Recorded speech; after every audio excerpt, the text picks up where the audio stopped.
పూజా హెగ్డే. కొన్ని రోజుల క్రితం వరకు టాలీవుడ్లో ఈ పేరు ఒక సెన్సేషన్. టాలీవుడ్ స్టార్ హీరోస్తో వరుస పెట్టి సినిమాలు చేసిన ఈ ముంబై భామ ఆ మధ్య సైలెంట్ అయినా మళ్ళీ సినిమాల మీద సినిమాలతో సందడి చేసేలా కనిపిస్తోంది. మొన్నటికి మొన్న స్త్రీ 2 రీమేక్లో నటిస్తుందన్న వార్తలు మర్చిపోకముందే ఇప్పుడు మరిన్ని ప్రెస్టీజియస్ సినిమాల్లో ఈ అమ్మడు అందాలు కనువిందు చేయనున్నట్లు తెలుస్తోంది. మరి ఆ ప్రెస్టీజియస్ సినిమాలేంటో ఎవరితో జట్టకట్టనుందో మనము చూసేద్దాం. ఒకప్పుడు తెలుగు సినిమాల్లో వరుస హిట్స్ ఇచ్చి టాప్ హీరోయిన్ గా మారిపోయిన ఈ డస్కీ బ్యూటీ ఇప్పుడు ఒక్క ఆఫర్ కూడా చేతిలో పెట్టుకోలేకపోయిందే అని తెగ బాధపడిపోయారు పూజా ఫ్యాన్స్.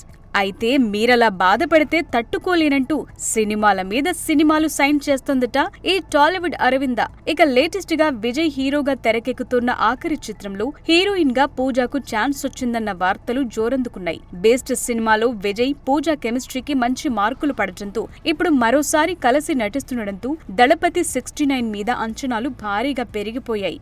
ఇక రాఘవ లారెన్స్ కథానాయకుడిగా వచ్చిన కాంచనా సిరీస్ లో భాగంగా 4వ భాగం తెరకెక్కుతోంది. ఇందులో కూడా హీరోయిన్ గా మన బుట్టబొమ్మ పూజా హెగ్డేను తీసుకునేందుకు సంప్రదింపులు నడుస్తున్నాయనే టాక్ ఫిలిం సర్కిల్స్ లో చక్కర్లు కొడుతోంది.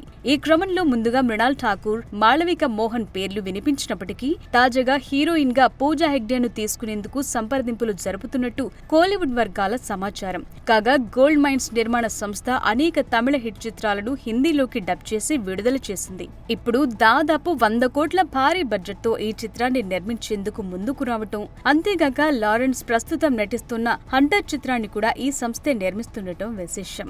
ఇక ఈ సినిమాని భారీ బడ్జెట్ తో ఉన్నత సాంకేతిక ప్రమాణాలతో తెరకెక్కించాలని లారెన్స్ భావించటం, దానికి అనుగుణంగానే గోల్డ్ మైన్స్ నిర్మాణ సంస్థ ఎక్కడా తగ్గకుండా నిర్మించడానికి ముందుకు రావటంతో మరో విజువల్ థ్రిల్లర్ ఆడియన్స్ ని ఎంటర్టైన్ చేయడానికి సిద్ధమవుతుందనే చెప్పాలి.